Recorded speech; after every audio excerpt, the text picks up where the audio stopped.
سب کے سب محمد ہیں۔ مسلسل آپ نے اس حدیث مبارکہ کو سنا ہے، اس پر بیانات سنے ہیں اور و فکر کیے۔ دو ایک باتیں آپ کی خدمت میں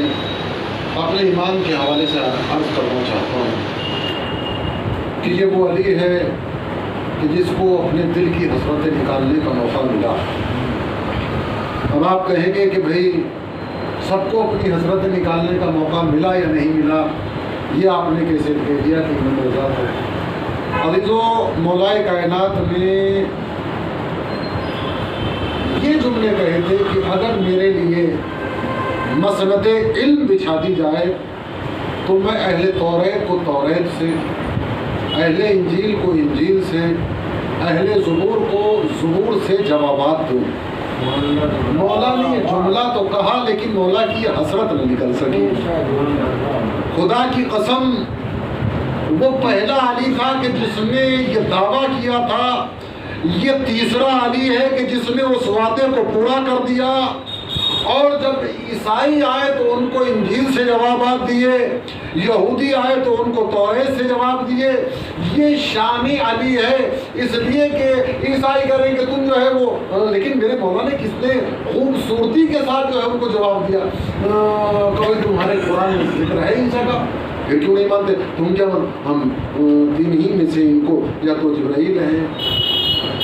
یا حضرت عیسیٰ ہیں یا مریم، بس ان تین ہی کو خدا مانتے ہیں، یہ ان میں کوئی خدا ہے، یہ تینوں کے تینوں مل کے خدا ہے؟ ایسے جو ہے ان کے سوالات تھے۔ امام رضا علیہ السلام نے کہا میں حضرت عیسیٰ علیہ السلام کو نبی مانتا ہوں۔ امام کہہ رہے ہیں کہ میں ان کو نبی مانتا ہوں، اللہ کا رسول بھی مانتا ہوں، بی بی مریم کا بیٹا بھی مانتا ہوں، لیکن عیسیٰ میں ایک کمی تھی۔ کیا کمی تھی؟ کہ وہ نماز روزہ نہیں کرتے تھے۔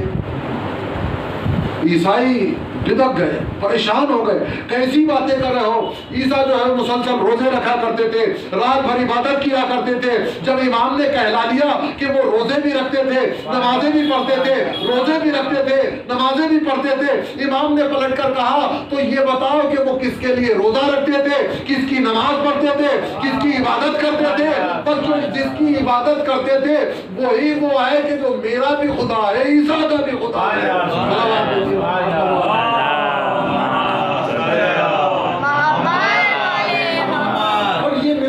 کی شان ہے، کس کی شان کا تذکرہ کرو؟ اگر آپ روزے پر چلے تھے، کتنے مومنین ہیں جو زیارت کر چکے ہیں، آپ کو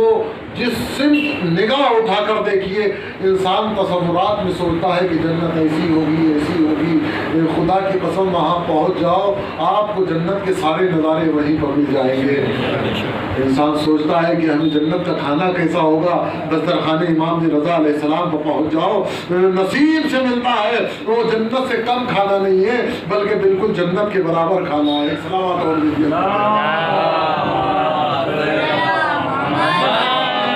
میں نے جو کہا کہ یہ سب کے سب محمد ہیں، پہلا بھی محمد ہے، اوسط بھی محمد ہے، آخر بھی محمد ہے، یہ کل کے کل محمد ہے۔ عزیزو، دلیل تو ہونی چاہیے نا کوئی۔ مولائے کائنات تقسیم کر رہے ہیں غنیمت کا مال، کہیں سے مال غنیمت آیا ہے، رسول اسلام نے کہا علی تقسیم کرو۔ اب مولائے لمبی سے قطار لگی ہوئی ہے، جو بھی علی ایک مٹھی لیتے ہیں اس کو دے دیتے ہیں، علی مٹھی بھرتے ہیں دے دیتے ہیں، علی مٹھی بھرتے ہیں دے دیتے ہیں۔ ایک کائیاں قسم کا آدمی، کائیاں تو سمجھتے ہیں نا، مطلب شر بھرنے والا، سمجھے، بالکل فتنہ۔ وہ آیا اور آنے کے بعد کہتا ہے اللہ کے نبی علی عدل سے کام نہیں لے رہے۔ کیا مطلب؟ علی سب کو مٹھی بھر بھر کر دے رہے ہیں، کسی پہ کم جا رہا ہے، کسی پہ جاتا جا رہا ہے۔ اچھا، علی کو بھی بلاؤ اور ان لوگوں کو بھی بلاؤ کہ جن لوگوں کو مال غنیمت تقسیم علی نے کیا ہے۔ سب کے سب آ گئے، کہا میں ضمانت دیتا ہوں علی کی تقسیم کا،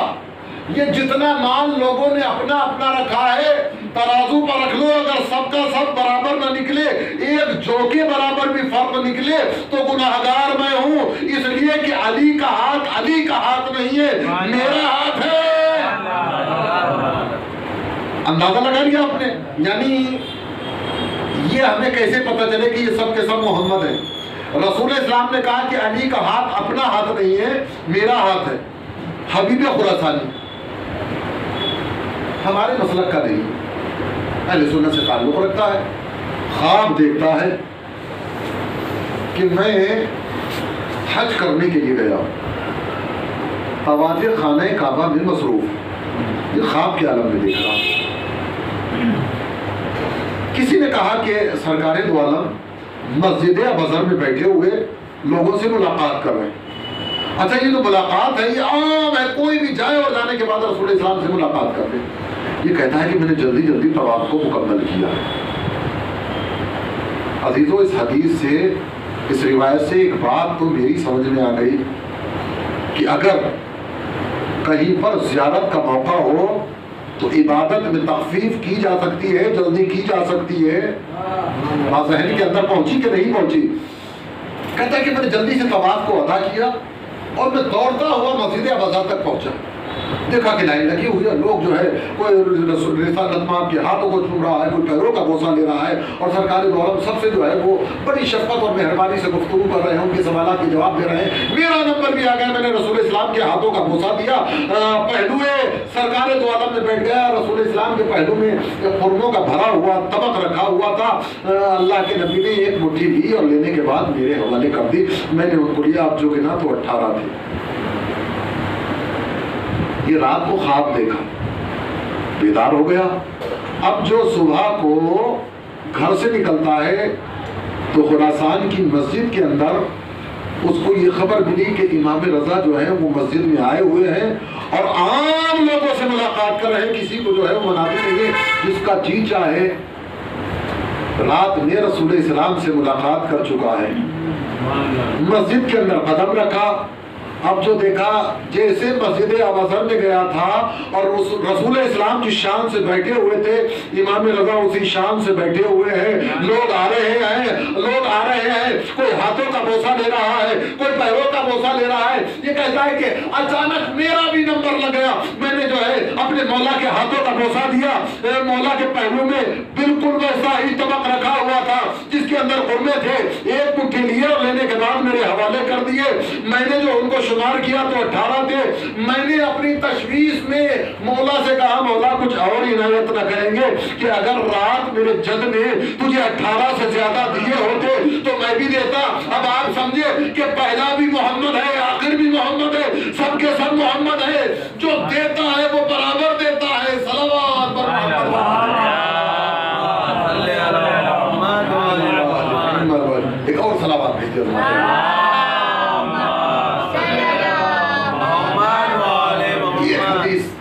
جس کو سلسلۃ الصحاب کہا جاتا ہے،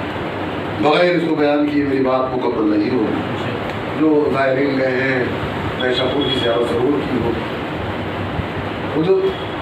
دروازہ ہے، بڑا سا گیٹ، اس پر یہ جو ہے حدیث عمدہ ہے، لکھی ہوئی ہے۔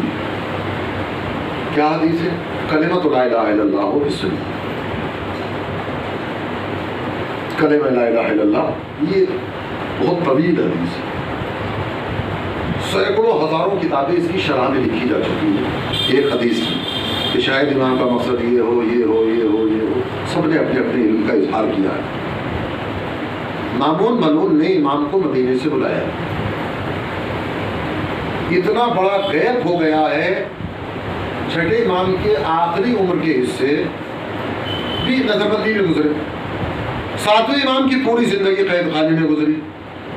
آٹھویں امام کی زندگی کا بھی کثیر حصہ جو ہے وہ مدینے میں۔ اب لوگ پریشان ہیں، لوگوں نے سنا ہوا ہے کہ رسول کی صورت ایسی تھی، رسول کی سیرت ایسی تھی، گیسو ایسے تھے، آنکھیں ایسی تھی، حلیہ ایسا تھا، یہ سب لوگوں کے ذہنوں میں ہے، علم ایسا تھا۔ اب جب ان کو یہ پتا چلا کہ وارث رسول ہمارے علاقے سے گزرنے والا ہے، تو مدینے سے خراسان تک پبلک جو ہے وہ جوق در جوق اکٹھی ہوتی رہی، امام کی زیارت کرتے رہے۔ لیکن جب نیشاپور امام کی سواری پہنچی ہے تو یہاں لوگوں کی تعداد اتنی ہے کہ 24,000 قلمدان، بچوں کو نہیں پتا ہوگا، شاید اختر بھائی کو معلوم ہو کہ قلمدان کیا ہوتا ہے۔ پرانے زمانے میں آپ نے دیکھا ہوگا کہ کچہری وغیرہ میں کسی پرنسپل کے آفس میں ماسٹر کے پاس ایک قلمدان رکھا رہتا تھا جس میں 2 پین لگے رہتے تھے، اور اسی میں ایک چھوٹا سا انک پاٹ ہوتا تھا۔ قلمدان کم سے کم 2 قلم ہو اس کے اندر، اس کو قلمدان کہا جاتا تھا، ایک والے کو قلمدان نہیں۔ 24,000 قلمدان ہیں، سب انتظار میں ہیں کہ ہم زمانے رسالت کی کوئی حد 40 ہوں گے 36 ہوں گے کم سے کم یہ جو ہے 24 سال تو ہوں گے ہی ہوں گے اگر اپنا ایک ایک قلم دان بھی لے کر آئے بھلی اس کے 2 گھنٹے کم سے کم 24 اب نہ معلوم کہ اللہ کا انتظام تھا یا انتقام کہ اگر تم میرے ایک کو ایک قلم دعوت نہ دو گے مجھے خدا نہ کہنا کہ میں 24,000 کا جھنگھٹا نہ اکٹھا کر دوں یہ اللہ کا انتظام ہے یا انتقام کہہ لیجیے خود بھی کہہ لیجیے جو آپ کی سمجھ میں آئے لوگ جو ہے وہ پریشان ہیں اور چاہتے ہیں کہ جلوہ رسالت کی زیارت کر لیں اور اپنے کانوں سے رسالت کی کوئی حدیث سن لیں قریب ہوتے چلے جا رہے ہیں نبی سے لیکن امام نے اس سوال کو روکا نہیں لوگوں کا جو ہے وہ چاہ بڑھ رہی اشتیاق بڑھ رہا ہے کہ کسی صورت سے امام کچھ بیان کرے جب کافی دور لوگ جو ہے امام کی سواری کے پیچھے پیچھے چل رہے ہیں امام نے ایک مرتبہ محمل کا پردہ ہٹایا سب لوگ مبہوت رہ گئے کہ بالکل ہم نے جیسا رسالت کا تصور کیا تھا یا سنا تھا بالکل ویسی ہی آنکھیں ہیں ویسا ہی چہرہ ہے ویسے ہی گیسو ہے ویسی حیت ہے ایک مرتبہ سب مبہوت کھڑے ہوئے اور سب نے ایک زبان سے کہا کہ فرزند رسول اپنے جد کی کوئی حدیث بیان کیجیے آپ جب بھی کوئی حدیث بیان سنتے ہیں تو بیان کرنے والا کچھ باتیں آپ یہ حدیث موثق ہے ضعیف ہے معتبر ہے محکم ہے یہ ساری دلائل ہیں جس حدیث کا سلسلہ کہیں پر بھی کسی راوی کے اندر جو ہے وہ کھوٹ نہیں ہو وہ حدیث جو ہے مسترد مانی جاتی ہے لیکن 50 راوی آ رہے ہیں بیچ میں ایک جو ہے وہ خراب آ گیا حدیث کو رد کر دیا جاتا ہے یہ ہے میرے جان کی کیفیت لیکن عزیزان گرامی یہ حدیث قدسی ہے اب جو امام نے بیان کیا ڈائریکٹ حدیث نہیں بیان کر دی امام نے کہا میں نے اپنے بابا موسی کاظم سے سنا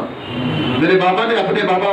امام صادق سے سنا انہوں نے اپنے بابا محمد باقر سے سنا انہوں نے اپنے بابا علی زین العابدین سے سنا انہوں نے اپنے بابا حسین سے سنا حسین نے اپنے برادر حسن سے سنا یا حسن و حسین نے اپنے بابا علی سے سنا علی نے رسول سے سنا رسول نے خدا سے سنا ڈائریکٹ اسی لیے اس حدیث کو سلسلۃ الذہب سونے کی کڑیوں والا سلسلہ اور معصوم کہتے ہیں کہ اس حدیث کو اسی سند کے ساتھ کسی مجنون کے کان میں پڑھ دیا جائے تو خدا کی قسم وہ دانا ہو جائے گا وہ حدیث یہ کلمۃ لا الہ الا اللہ اسمی کلمہ لا الہ الا اللہ جو ہے امام کہتے ہیں کہ میرا مضبوط خدا اللہ کہنا چاہتا ہے کہ اللہ کا مضبوط خدا ہے جو اس کے گلے میں داخل ہو گیا آمنا من عذابی تو اللہ کے عذاب سے محفوظ ہو گیا یہ کہنے کے بعد محمل کا پردہ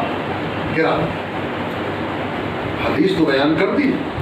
لیکن کیا 2 لفظوں میں میرے مولا نے پورے کے پورے دین کو جو ہے وہ سمیٹ دیا ہے لوگ پریشان ہیں حدیث کی وضاحت نہیں مل رہی صرف لا الہ الا اللہ کہنا اللہ کا قلعہ ہے اور اس میں جو گلے میں داخل ہو گیا اس کے عذاب سے بچ گیا سمجھے کیا مسئلہ ہے ابھی تک تو لوگوں کو اشتیاق تھا کہ معصوم کچھ بیان